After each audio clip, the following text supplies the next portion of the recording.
shit. I wonder if there was like, if anyone can find when I first like found out about Max Miller's background, and I tweeted about it and shit too. But like, it was Max Miller is a Republican from Ohio, and he was like saying something unhinged about Rashida Tlaib. I think he was like calling her a terrorist or something. And we looked into his background. Was it June 4th? Oh, yeah, here it is. Representative Max Miller of Ohio faces domestic abuse allegations from his ex-wife, Emily Moreno, who claims he threw steaming hot water at her chest during a June 2024 argument. Miller filed a defamation lawsuit against Moreno, but an audio leak was later submitted to the court in which the congressman appears to admit the scalding incident. And I couldn't believe it, right? I mean, it's the most believable story in some respects because it's obviously a Republican, you know? It's the most believable story. But it's also still unbelievable because, you know, you just don't expect the additional, you don't expect the extra craziness in the story. So Max Miller threw scalding hot water on his ex-wife's face. He has been unbelievably abusive.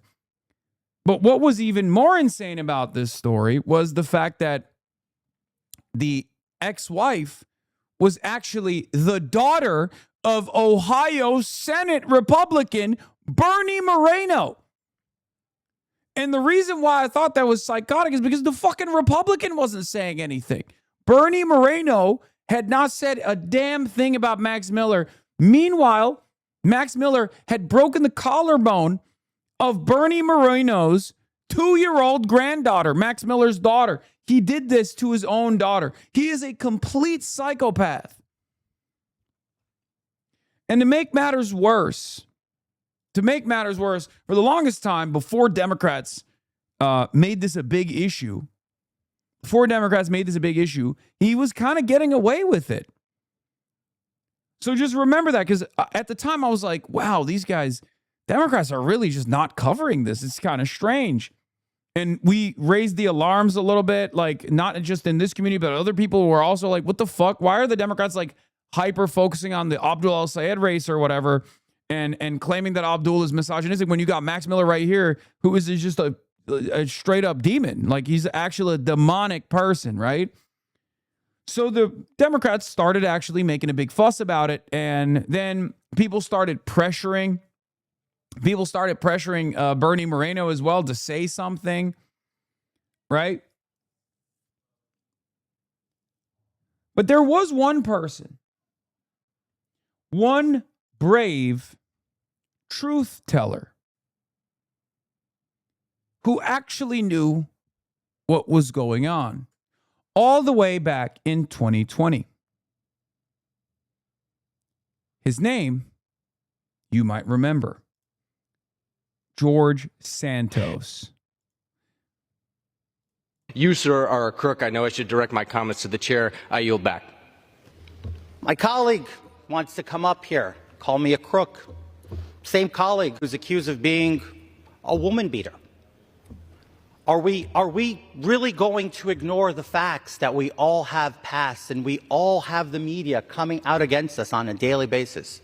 I can go and read about all my colleagues. I'm not going to stand here to smear them.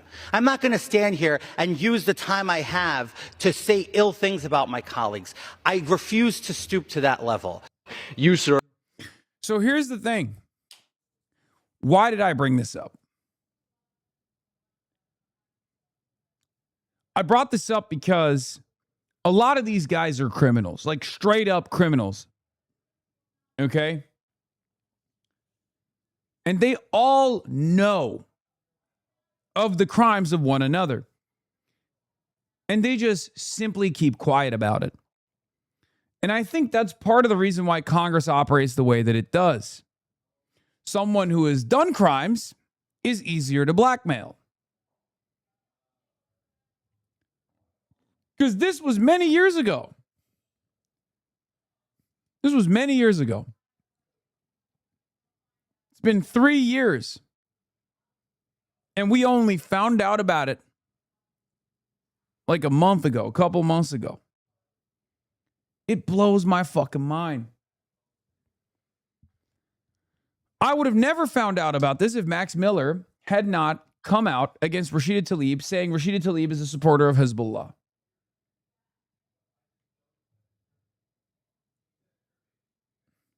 It's actually incredible. The standard for conduct on the Democratic side versus the Republican side is so unbelievably out of whack. And I genuinely think a part of this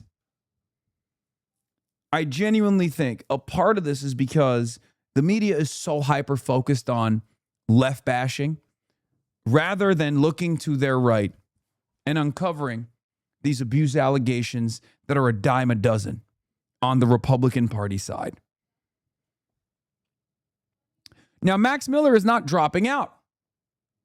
He's pulling the Trump route. He's saying, no, it's fine. They deserved it. They're lying. And the story has gotten even crazier.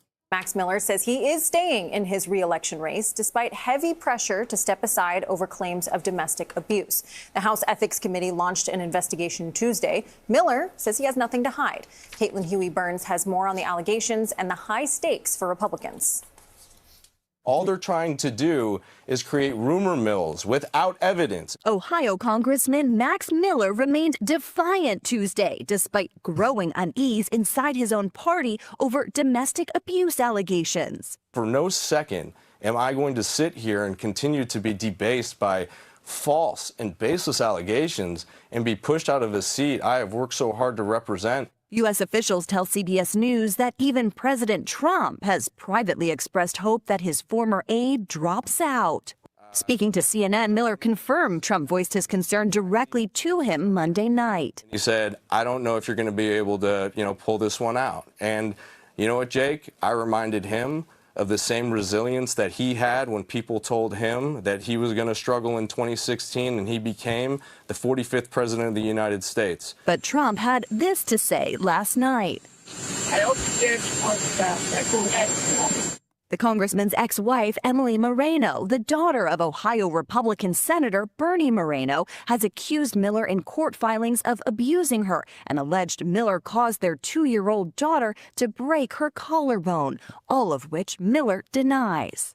Moreno's lawyer on Tuesday also accused Miller of including a sensitive private photo of his daughter in a trove of documents he released over the weekend in an effort to defend himself. Miller's lawyer took responsibility, saying it was completely unintentional and a mistake. My daughter lives in constant fear of this man. Senator Moreno, who has called for Miller to He's gay, by the way. In the closet, of course. But that's another part of the story. resign, said he personally picked up his granddaughter on Sunday from the congressman. She has a little blue bunny that she sleeps with. Max would not hand over the little blue bunny. Yeah, this part is crazy because he was going beast mode on not giving. Marcia Taylor Greene on gays. This one seems less believable. With Nancy Mace on three dudes. On those three dudes. Yeah, no, they're all little freaks, dude. Yeah, 100%. They do like swinger shit. 100%. I mean, remember the big honkers of the husband on the husband of Kirsty Noem? Remember that? Kirsty Noem's husband with his bazongas, dude, with the bazookas. They all have like crazy fetishes. I mean, look. I don't care necessarily. I mean, I think it's strange, right? Like I do, I'll be honest, like I find it a little odd. But like I don't care. Have fun, right? Have fun with the bazookas, right? Like indulge. If it's exciting for you, it's great. It just like it's the hypocrisy of being this supposedly straight and narrow person that's like constantly telling people that they should be criminalized for being queer, while you also have unorthodox tastes, right?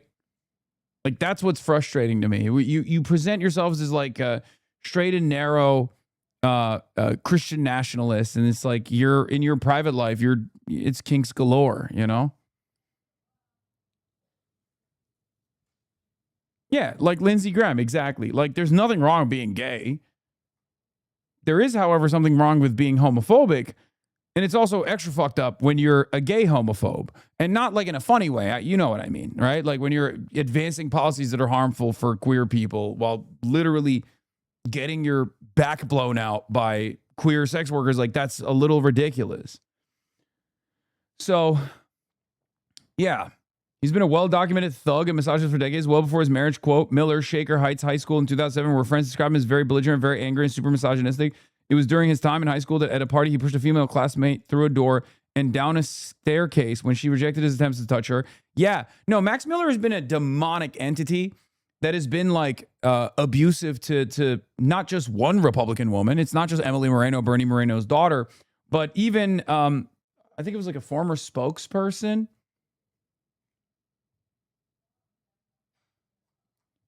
Who's gay? Oh, Bernie Moreno, this guy. This guy's the grandfather. Bernie Moreno is gay. They have police footage showing Representative Max Miller downplaying his daughter's broken collarbone. Jesus Christ, dude.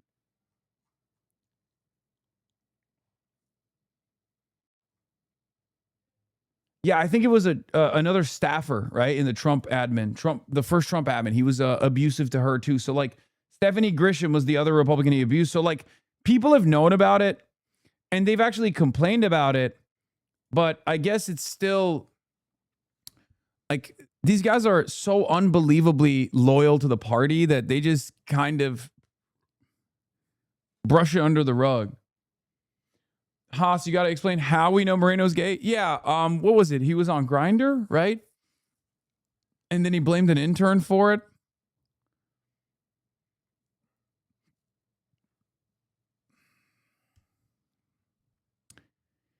Yeah, Bernie Moreno was caught on Grindr, I believe, if I recall, and he blamed the intern. He said Ohio Republican candidate's ex-intern says adult site post was a prank. Bernie Moreno, a hardline LGBTQ opponent running to face Sherrod Brown, seemed to seek men for one-on-one sex in 2008 profile. Yeah.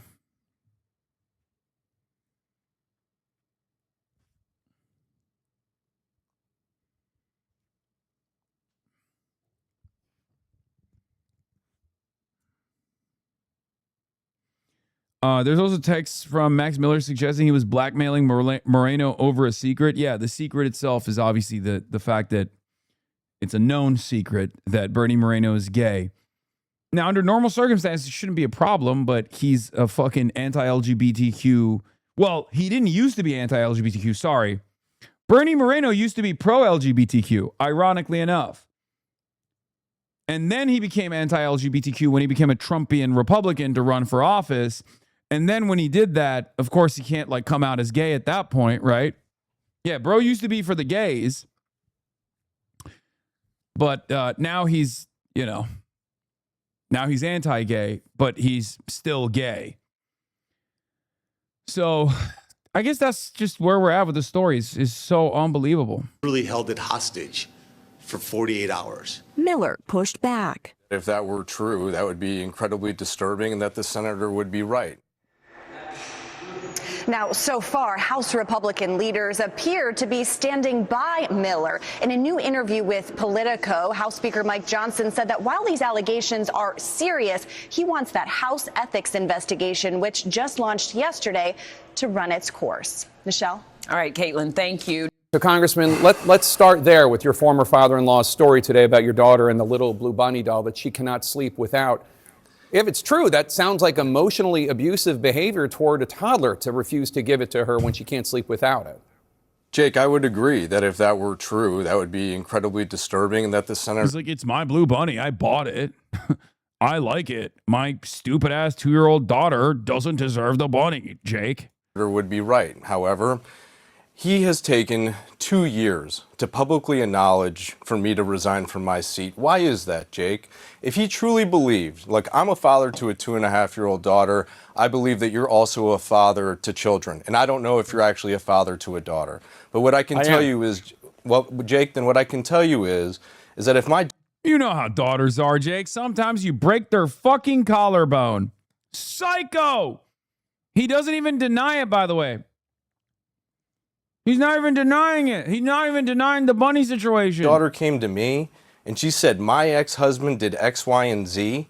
And then I waited because I was nervous that a political live stream was going to expose a deeply impersonal, embarrassing matter to the senator for him to take that action. Yeah, he's also right here saying, like, he had to reveal it because he got blackmailed by someone else that he's gay.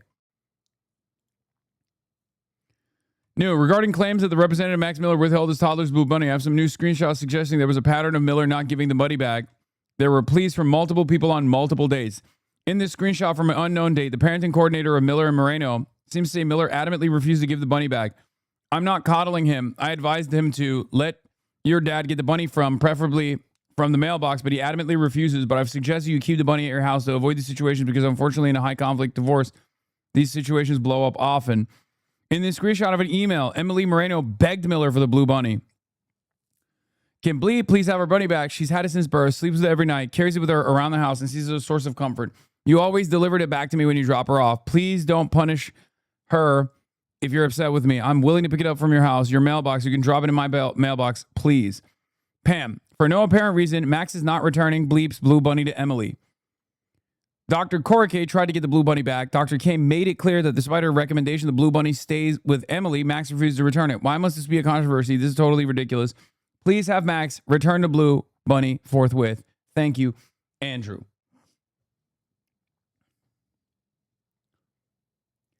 This man is an actual psychopath. And what's even crazier about it is that there are more Republicans like him out there, and the Republican Party defended it for years.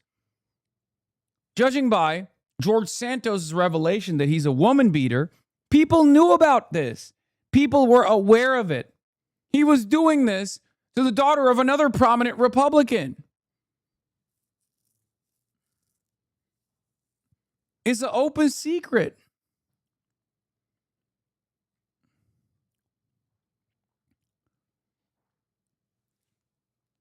You can go to the parent coordinator. I'm sure I'll see this one at the next hearing. If you need anything, have Emily call Dr. Korike. I have no notes or record of what you're referring to. It's the blue bunny she sleeps with, but got it. This was Max Miller's initial video statement, by the way, which was also crazy. My wife has claimed that during a custody exchange at my home that day, I assaulted her. Here's what actually happened, and I have the Ring doorbell footage that backs it up. She came to my home in a good mood, and we have text messages to prove it, which you'll have, to pick up our daughter early for a friend's birthday party. She was inside my house for several minutes when she left. The video shows her walking out, carrying our daughter calm, in the same good mood, showing no distress whatsoever. And as they left, you can hear me say, goodbye, I love you, and I love you, Ruthie. Literally telling my ex-wife that I still cared for her. Does that sound like somebody who would just walk out and who had been violently thrown a wall and been abused? She didn't call the police after that. She didn't go to the hospital, ladies and gentlemen. Do you want to know what she did? She went straight to a child's birthday party. The very next day, we had a friendly phone call about our daughter's upcoming hospital procedure, and I drove in from Washington to be there for it. 6 days later, she offered to cook empanadas for me for dinner, just 2 days later after this alleged incident. This is a common tactic of abusers to claim that there was continued contact after engaging in the act of abuse with the victim, to claim that there was no abuse that took place at all. Victim blaming, and then saying, well, you know, guess what? The victim still hung out with me. It's a super, super common tactic. Textbook. This is one of the more insane. This is one of the more insane stories. It's like such an open and shut case. I mean, it does. Even the blue bunny situation kind of makes sense when you realize this guy's like a fucking narcissistic sociopath.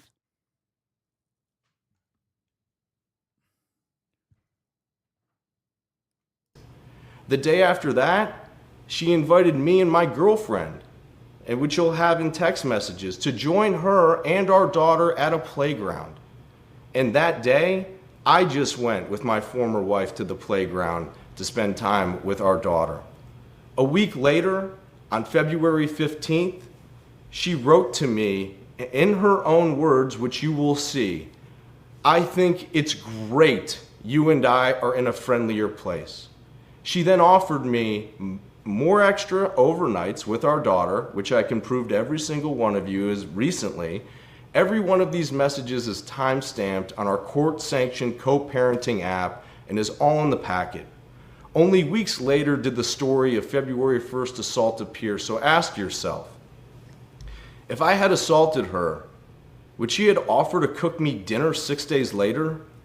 Would she have invited me to spend an afternoon at the playground with her and our daughter? Would she have written that we were in a friendlier place? No, she wouldn't have, ladies and gentlemen. Yes. The answer is yes, by the way. It's very common with abuse victims, actually, to continue trying to not rock the boat. Anyway, but it was so flagrant. It was so clear-cut, definitionally an abusive relationship that everyone immediately was like, this is dog shit, brother. You are a fucking psycho. And I mean, I guess this helps him in Ohio, if I'm being honest, like, or not in Ohio necessarily, but just like with Republicans, you know, victim of divorce court. And I think he's banking on that. I'm not even kidding. He's not dropping out. Now that there's a Senate Ethics Committee investigation being launched after years, by the way, they knew about this for years, but only now they're launching an ethics committee because normally in the Senate, the way these things go, when shit like this happens, they just brush it under the rug. But if it becomes like a bigger problem, if someone is like, if one of the victims is actually like a staffer, and then that staffer's new boss gets frustrated enough to fuss about it, then they'll do an ethics committee. And it's not Senate. Do I say Senate? I apologize. House.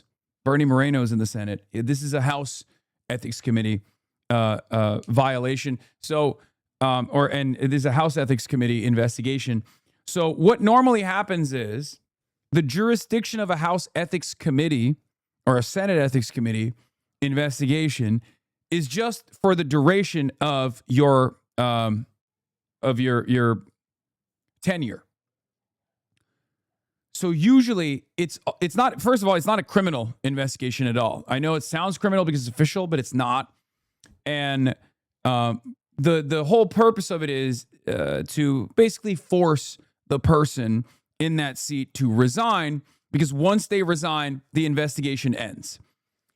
So it's a way to basically bully someone who's done something criminal in many instances to just resign from the seat because they don't want to disgrace themselves. They don't want to disgrace their family.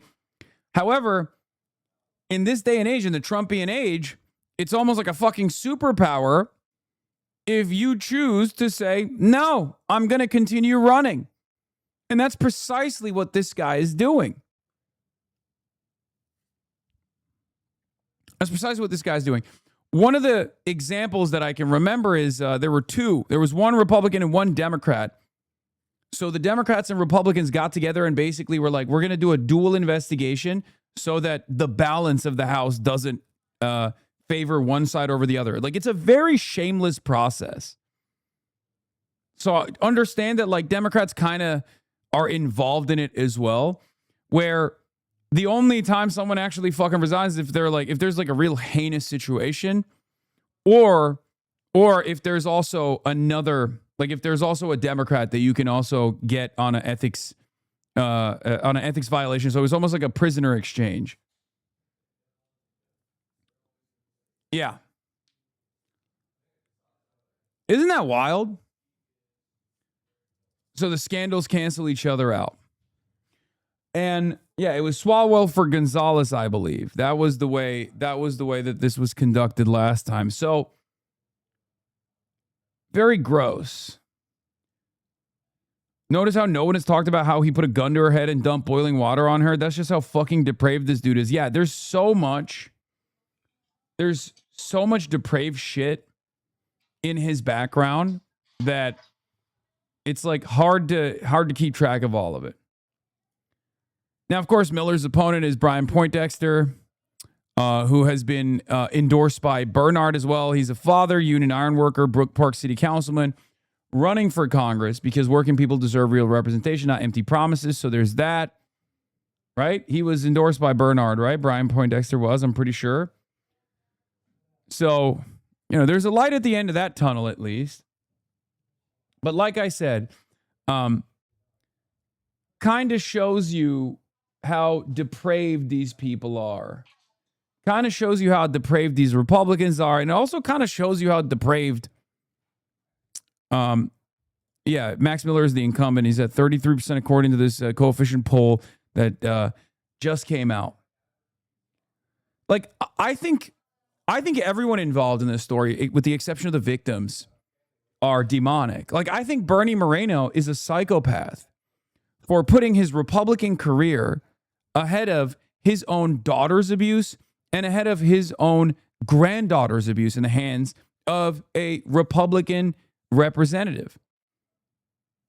Bernie Moreno kept quiet, knowing full well what was going on for years, because he's an into-closet homosexual man, and he was being blackmailed by Max Miller, and also because he didn't want to rock the boat. That's how little these guys care. And the reality of the matter is, if you don't care about your immediate family members, if you don't even care about your immediate family members like this, if you don't care about your own daughter, if you don't care about your 2-year-old granddaughter, how can we expect them to care about the American citizens that they're supposed to fucking represent? It's psychotic. How can I expect you to care about a community? And they don't. This, to me, is the perfect Republican story that absolutely captures their immoral nature, their depravity, their cold, calculated attitude, their party loyalty that they demonstrate above all else. This is supposed to be the family values party. They're psychopaths. They're complete and utter psychopaths. That's it.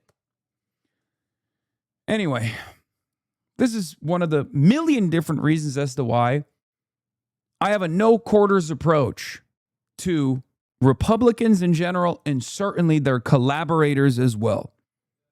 You cannot collaborate with these demons. That's why I get so frustrated when Democrats try to coalesce around Republicans or use Republican talking points and attack lines against their left flank. I think it's completely unacceptable.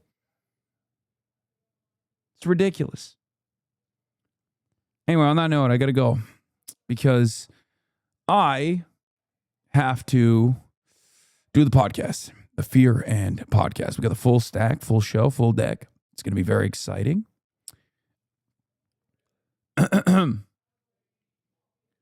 Are you talking about voters or politicians? Man, are you fucking joking? Of course I'm talking about politicians, man. I mean, some of the Republican voters are awful, but there are Democrat voters who are awful too. I'm talking about the politicians. What? Are you the RNC Clipper account? What's going on?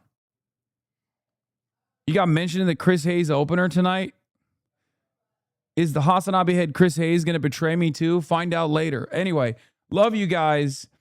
I will see you tomorrow. And Justin Pearson won, most likely. So congratulations to him. Hopefully we can help him out in the general. That's going to be a real tough race.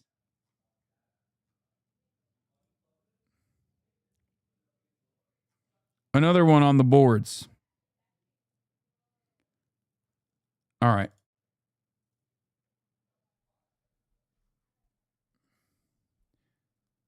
I'm going to do Fear and Gaming tomorrow. I forgot. Oh my God. Also, we're doing Fear and Gaming tomorrow, ladies and gentlemen. Gaming is back in a big way. Before I forget. Starting off the day. That's right.